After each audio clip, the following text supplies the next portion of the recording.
Assalamualaikum warahmatullahi wabarakatuh. Salam guru penggerak, tergerak, bergerak, menggerakkan. Salam dan bahagia.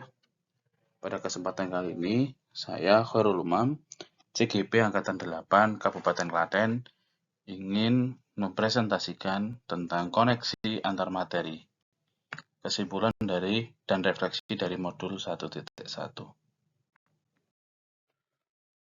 Yang pertama di modul ini adalah tujuan pendidikan nasional. Menurut beliau, Ki Hajar Dewantara, tujuan pendidikan itu adalah menuntun segala kodrat yang ada pada anak-anak agar anak-anak itu dapat mencapai keselamatan dan kebahagiaan yang setinggi-tingginya. Dalam modul 1.1 ini terkhusus dijelaskan bahwa adalah peran pendidik. Peran pendidik itu diibaratkan sebagai seorang petani atau tukang kebun yang tugasnya adalah merawat sesuai dengan kebutuhan dari tanaman-tanamannya agar tanaman itu tumbuh subur dan juga berbuah dengan baik. Tentu saja beda jenis tanaman pun beda pula perlakuannya. Bagaimana dengan tanaman padi, tanaman jagung, dan tanaman lainnya? Maka berbeda jenis tanaman, berbeda pula perlakuan dari tanaman-tanaman tersebut. Artinya apa? Artinya adalah kita sebagai seorang pendidik itu harus bisa melayani segala bentuk kebutuhan metode belajar siswa yang berbeda-beda, yang harus berorientasi pada anak. Kita juga harus bisa memberikan kebebasan kepada anak untuk mengembangkan ide, berpikir kreatif, mengembangkan bakat atau minat siswa dengan merdeka belajar. Kemudian juga kebebasan itu yang dimiliki anak itu bukan berarti hal yang mutlak. Memerlukan tuntunan, arahan dari guru supaya anak itu tidak kehilangan arah dan juga membahayakan dirinya. Kita sebagai pendidik itu harus tetap terbuka dengan perkembangan zaman yang ada. Namun, tidak semua yang baru itu baik. Jadi, perlu diselaraskan terlebih dahulu. Indonesia itu juga memiliki potensi-potensi kultural yang dapat dijadikan sebagai sumber belajar. Karena beliau menjelaskan bahwa dasar pendidikan anak itu berhubungan dengan kodrat alam dan juga kodrat zaman. Kodrat alam itu berkaitan dengan sifat dan bentuk lingkungan. Kodrat zaman berkaitan dengan isi dan iramanya. Ini artinya bahwa setiap anak sudah membawa sifat atau karakternya masing-masing. Jadi, kita sebagai guru tidak bisa menghapus sifat dasar tadi atau sifat yang dibawanya tersebut, sifat yang dibawa oleh anak tersebut. Yang bisa kita lakukan adalah kita menunjukkan dan membimbing anak-anak agar muncul sifat-sifat baiknya, sehingga sifat-sifat baik tersebut bisa menutupi atau mengaburkan dari sifat-sifat jeleknya. Dalam pembelajaran di kelas, hendaknya kita sebagai guru juga harus memperhatikan kodrati anak yang masih suka bermain. Kita lihat saat anak-anak sedang bermain. Pasti yang mereka rasakan itu adalah kegembiraan.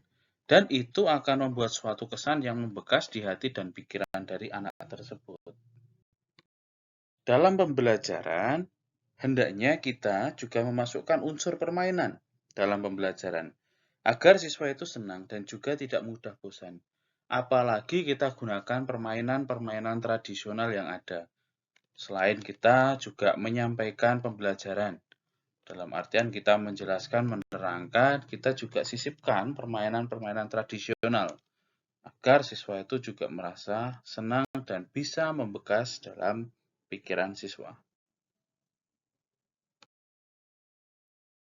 Melalui permainan yang tadi, kita juga mendidik dan mengajak anak untuk melestarikan kebudayaan.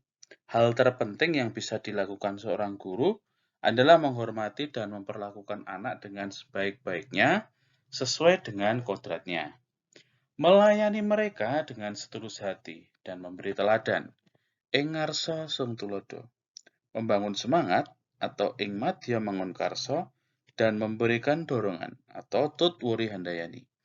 Menuntun mereka menjadi pribadi yang terampil, berakhlak mulia, dan bijaksana, sehingga mereka akan mencapai kebahagiaan dan juga keselamatan. Untuk proses pembelajaran dan suasana kelas yang mencerminkan dari pemikiran Ki Hajar Dewantara, SD Negeri 1 Mireng telah melaksanakan pembiasaan 5S, senyum, salam, sapa, sopan, dan santun.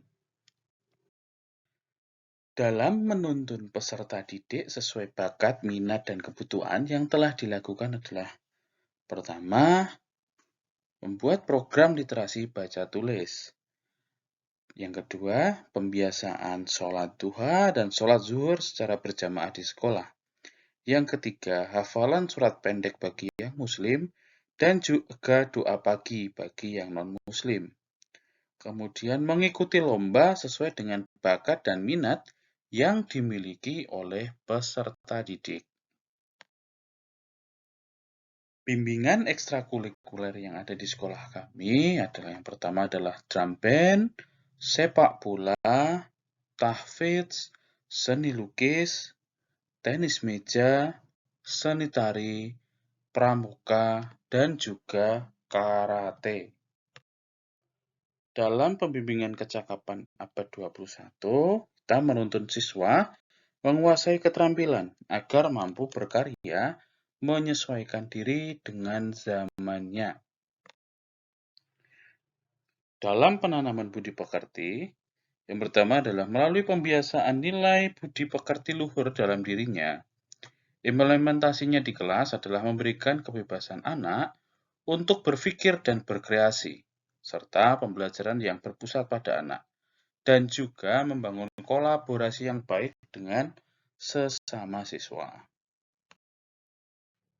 Kemudian, untuk penerapan untuk mewujudkan dari pemikiran Ki Hajar Dewantara, yang pertama adalah berusaha menjadi teladan bagi siswa, baik dalam perkataan maupun perbuatan. Yang kedua, melakukan pembiasaan pendidikan karakter secara berkelanjutan. Yang ketiga, merancang pembelajaran yang berpusat kepada siswa dan juga pembelajaran yang menyenangkan. Yang keempat, melalui pendekatan emosional kepada siswa dengan saling berbagi cerita dan motivasi kepada anak-anak. Yang kelima, mengenali karakter dan latar belakang siswa dengan menjalin komunikasi baik dengan orang tua atau wali. Yang keenam, memfasilitasi siswa dalam mengembangkan potensi dan kreativitasnya sesuai dengan bakat dan minat yang dimiliki oleh anak. Cukup sekian. Terima kasih. Salam dan bahagia.